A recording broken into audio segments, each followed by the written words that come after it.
के साथ इंटीमेसी होने के बाद कभी कभी सर में दर्द होने लगता है। बहुत सी डिवाइन फेमिनिन का ये सवाल आता है। उनका ये कहना है कि जैसे ही हम अपने ट्विन के साथ इंटीमेसी में आते हैं या फिजिकल होते हैं, उसके बाद सर में हमारा बहुत दर्द होने लगता है, हेडेक होने लगता है। तो ऐसा क्यों होता है? वो तो हमारे ट्विन होते हैं, तो हमारा और उनके साथ जो कनेक्शन बनता है वो डिवाइनल है। तो इस तरह का हेडेक जो हमें होता है वो क्यों होता है? तो दोस्तों, ये बात आपको जानना बहुत ही ज़रूरी है कि जो आप इंटीमेसी, जब भी आप किसी पर्सन के साथ इंटीमेट होने की कोशिश करते हो या उनके बारे में सोचते हो एनर्जेटिकली, तो उसके बाद उस पर्सन की जो भी एनर्जी होती है वो किस लेवल की होती है। क्या उनके दिल और दिमाग में बहुत सारे ऑब्स्टेकल चल रहे हैं, बहुत सारी परेशानियां वो लेकर बैठे हुए हैं, या कोई भी ऐसी स्थिति जिससे वो गंभीर रूप से अपने माइंड में लेकर बैठे हुए हैं। ऐसे दरमियान अगर कोई भी पर्सन आपके साथ इंटीमेसी में आता है या फिजिकल होते हैं, तो ऐसे में उनका जो भी स्ट्रेस होता है, उनका जो भी प्रेशर होता है, वो एनर्जेटिकली आपके अंदर एंटर कर सकता है। तो जो भी लो कैटेगरीज की एनर्जीज होती है, जो माइंड के थ्रू, एक वाइब्रेशन के थ्रू, आपके एनर्जी के थ्रू, आपके वाइब्रेशंस और आपके जो सूक्ष्म अवस्था में छुपे हुए जो तरंग होते हैं वो एंटर किए जाते हैं बॉडी के थ्रू, दोनों के एक दूसरे के अंदर एंटर किए जाते हैं। इस बात को आप हमेशा याद में रखिए कि जब भी आप किसी भी पर्सन के साथ इंटीमेसी में आते हो तो सामने वाले की एनर्जी किस लेवल की है ये आपको समझना है। और अगर वो स्ट्रेस में है तो ऐसे दरमियान आपको उनके साथ इंटीमेसी होने के लिए आपको मना करना है, क्योंकि उनकी लो लेवल की एनर्जी जब आपके अंदर एंटर की जाती है, क्योंकि उनके माइंड का जो लो स्टेटस होता है वो अपने आप ही आपके अंदर एंटर कर सकता है। ऐसे दरमियान आपको फिजिकल नहीं होना है, क्योंकि ये आपके लिए परेशानी का कारण बन सकता है। जब भी आपके पर्सन फ्री माइंड में हो या आपके ट्विन बहुत ही फ्री माइंड में हो और आप दोनों की इच्छा भी इस तरह से कॉन्सेंट्रेट में आ जाए कि आपकी इच्छा दोनों की एक ही हो और उसी पर आपका कॉन्सेंट्रेट और फोकस रहे, उसी पर आपका ध्यान रहे कि आजू बाजू की कोई भी नेगेटिव एनर्जी आपके अंदर एंटर ना करे, तो ऐसे में अगर आप इंटीमेट होते हो तो ये आपके लिए कभी परेशानी का कारण नहीं बनेगा और ना ही इससे कभी आपको हेडेक होगा।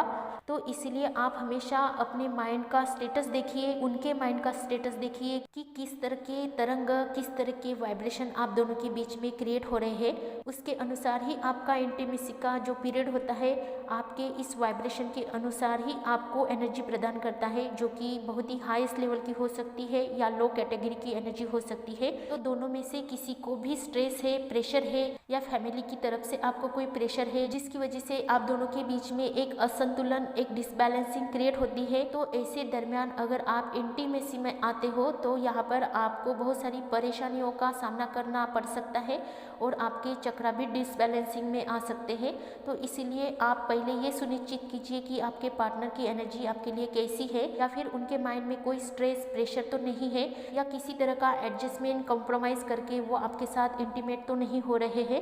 तो ऐसे में जिस तरह की वाइब्रेशन, जिस तरह की एनर्जी आप अपने अंदर इंटर करते हो इंटीमेसी के दौरान, तो उसका ही इम्पैक्ट आपके ऊपर पड़ता है और आप डिसबैलेंसिंग होते हो, आप लो लेवल की एनर्जी फील करते हो और आपको हेडेक महसूस होता है। इस बात का आप हमेशा ध्यान में रखिए। सिर्फ आपके ट्विन फ्लेम ही नहीं, बल्कि आप अपने हस्बैंड के साथ भी या आप अपने सोलमेट के साथ भी इंटीमेसी में आते हो, तो इस बात का आपको ख्याल रखना है कि सामने वाले की एनर्जी कैसी है।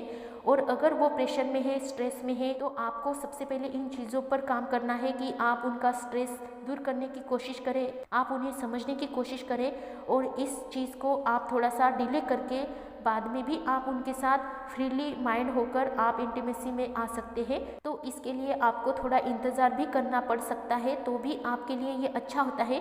परंतु आप भी अगर स्ट्रेस में हो, प्रेशर में हो, या किसी तरह का एडजस्टमेंट करके चीज़ों को कर रहे हो, तो आपको भी ऐसा नहीं करना है। पहले अपनी प्रॉब्लम को सॉल्व करना है और उसके बाद फ्रीली अपने पार्टनर के साथ आपको बात करनी है। जो भी आपका मेन फोकस होता है, जिस चीज़ पर आप बहुत ही ज़्यादा चिंतन कर रहे होते हो या जिस चीज़ का आपके ऊपर स्ट्रेस होता है, तो उस चीज़ को सबसे पहले आपको सॉल्व करना है। उसके बाद दोनों की इच्छा से आपको इंटीमेसी में आना है। उसके बाद ही आप अपने पार्टनर के साथ अच्छी एनर्जी में इंटीमेट हो सकते हो, जिसका आपको आनंद मिल सकता है।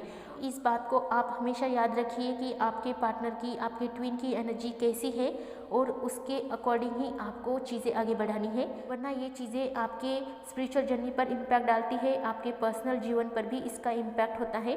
तो ये चीज़ का आप ध्यान रखिए, जिसकी वजह से आपकी एनर्जी डिसबैलेंस ना हो और आप अपने ट्विन को, अपने पार्टनर को समय दीजिए और आप भी अपने आप के लिए समय दीजिए, और उसके बाद ही आप इन सब चीज़ों के लिए रेडी हो सकते हैं और इन चीज़ों की एनर्जी को अच्छा महसूस कर सकते हैं। तो इस बात को हमेशा ध्यान में रखिए और अपनी एनर्जी को, अपनी पॉजिटिव एनर्जी को हमेशा सेविंग में रखिए।